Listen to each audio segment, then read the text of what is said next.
We at first were pleasantly surprised that the Russians were so shocked by the asset freeze and Europe's willingness to wean itself off Russian energy, showing that Putin had miscalculated on a couple of things. It's kind of like we won Act 1, and now the surprise is we have no idea what to do in Act 2, because Act 1 didn't end the story. And so come then to your question about the sanctions. We are caught as a country, as a government, in a peacetime sanctions paradigm, when in fact we're in a wartime paradigm. The peacetime sanctions paradigm is you do some bad thing, we slap sanctions on you, eventually you, in your surly, sullen way, decide to give in, and we negotiate an end to sanctions. And so the sanctions are this temporary thing that are designed to coerce, you being a good boy again. That is, shall we say, not a realistic paradigm for this case.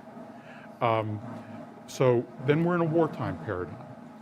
We have not adapted out of the sanctions paradigm into a wartime paradigm. It's like, wait, we did all these remarkable things and they didn't kind of like give up. And instead they doubled down, and we're like in a real war, a war of attrition that's measured by economic staying power. And meanwhile, we're sitting on all these Russian assets that we froze, so shocking them, and we have no idea what to do with them in order to put them to any useful use. We're just kind of sitting on them, wondering what to do next. Yeah, well, that's right, and that gets us to the forward-looking part of this conversation. You mentioned in our pre-game warm-up, if you will, before we came in here, that Europe seems to be leaning into the idea of seizing these. Remarkable job in many ways on the political military side. Everybody's an armchair general now. I think Leopard tanks will do this, and F-16s will do that. And people are learning about ATACMS who never heard of ATACMS. Right, I get it. It's all the 5-year-old armchair generals are chasing the military soccer ball, what's going on in the battlefield. It's irresistible. The war is being decided in the economy, as Bob said at the start. That's where the war is being decided. The Russians know it. They are strategically targeting the economy. We have no answer. This is not a Leopard tank problem. So there is no reconstruction program for Ukraine. None. The massive economic support we're doing is the IV you put into the patient who's bleeding to death in the ER in order to stabilize them in the ER so they don't die on the table.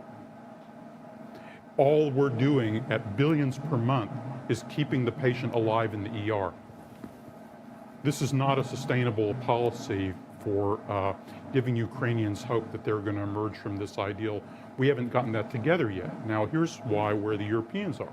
Europeans who are close to that ordeal, hosting millions of refugees and doing a lot of other things Americans mostly don't see, with a lot of costs we mostly don't tally.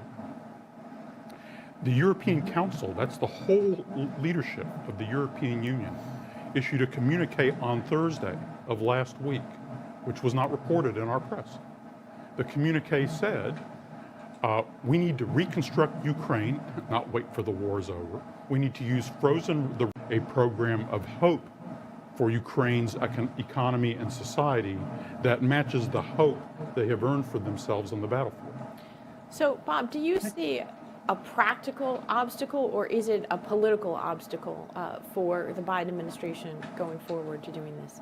And how much of a break is it with past precedent if we were to sort of join hands with the Europeans and go in this direction? There's going to be a lot of people that rate, this concern, so on and so forth. But so you have to address them. One is the politics. And the politics, in my view, and I've tried this out with a number of members of Congress, argue, why not get on this? Because can you imagine members of Congress agreeing to give the $300 billion back to the Russians? I mean, that doesn't strike me as very logical, or frankly, European politics as well. I just spoke with some French officials this morning. There's a second issue, which Phil is the expert on, which is the legalities of this. And that's why it's important to distinguish the legalities for official assets are different than the legalities for oligarchs and private assets, different set of rights. And we could talk a little bit about what the experience has been, International Law Commission rulings, International Court of Justice. There's a legal basis that, again, some precedents with Iraq, but that's been developing over some 20 years that I think lawyers, by their nature, are cautious on this. And so that's another point. Then there's a third obstacle, which is what will it do to the dollar? And Larry and I have both discussed this in brief. You may want to pursue it further. Oh, no, we don't know. This is something new that has to be done. And then there's a historical argument that I think is actually misplaced related to reparations. And just to take that briefly, sort of the reminder, of course, goes back to the idea of after World War I, did the reparations imposed on Weimar Germany, overburden them. First off, realize the reparations were like an ongoing tax. There was a burden. We're talking about a shift of assets, number one. Number two, and this may be the most fundamental point, Ukraine looks a lot more like Weimar Germany to me than Russia does. It's a new democracy. It's fragile. It has a weak economy. It wants to integrate with Europe. Weimar Germany accepted defeat. Russia hasn't accepted defeat.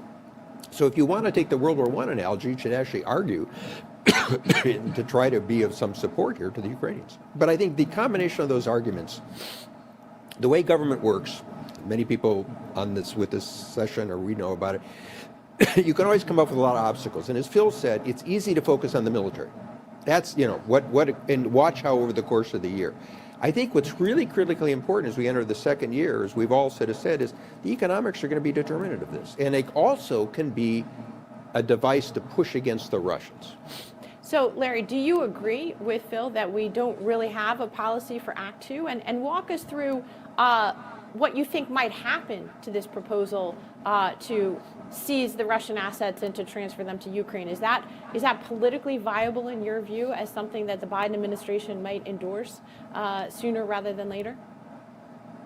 Let me make a few points if I could, Susan. First, this is a relatively rare case, actually very rare in my experience, where the expedient thing is actually the right strategic thing. If you ask yourself, which is the politically easier course, seizing our adversaries' assets that we have already frozen, or appropriating taxpayer dollars to support economic reconstruction in Ukraine, overwhelmingly the easier course is relying on the Russian assets. And I am surprised that there has not already been more political pressure, as various kind of a broad brush lesson, but nonetheless an important lesson, from the comparison of World War I and World War II in one respect. Now, Phil and Bob are both distinguished historians, and I'm just a quantitative economist. But I think it's a fair statement that during World War I, everybody was preoccupied with the trench warfare, and nobody was much thinking about the post-war world and the economic reconstruction until after Armistice Day. In contrast, quite remarkably, Roosevelt and Churchill were heavily focused on that set of issues with the involvement of John Maynard Keynes as early as 1942 or even before that. So we are and are proud to be a nation of law rather than a nation just of immediate expediency. And so it is right that there be proper legal forms, that multilateral approaches be taken wherever possible. By the way, some substantial fraction of the Russian assets are held in euros. So I think it's appropriate that there be some deliberation, and I think that it is easy when one feels urgency about things not to appreciate the importance of the checks and balances that characterize the American of the conflict, and that the use of these reserves be part of a strategy of supporting Ukraine during the conflict. I think it's more difficult to imagine those reserves being called on for the first time in the aftermath of some kind of Ukrainian victory here. As strong as the morality and the moral claims in this war are, I don't think that peace based on vengeance has historically been an effective strategy.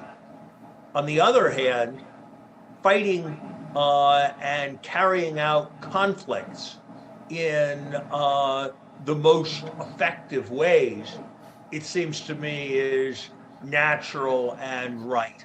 So I hope that in the next several months, as we move to the international financial meetings in April, as we move to the G7 meetings this summer, that this is an agenda that will move forward on an accelerated pace, and I think that is possible. I do not find is somehow going to destroy the role of the dollar. And if countries that are planning to launch wars of naked aggression decide not to give U.S. seigniorage by holding U.S. treasuries, I think that will certainly be an all right thing. So I would just add, if I could, just one last point.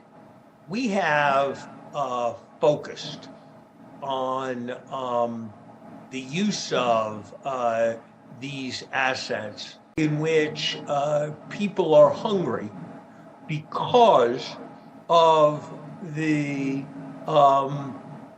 Ukraine war and because of what Russia has done. There are countries bearing very substantial burdens associated with refugees as a consequence of this war. So as we contemplate a strategy, my instinct would be that the largest part of it, the preponderance, should be used for Ukrainian support, but that there should be allocations made both for refugees and for victims through high food and energy prices of this conflict. And I think in addition to being specific precedent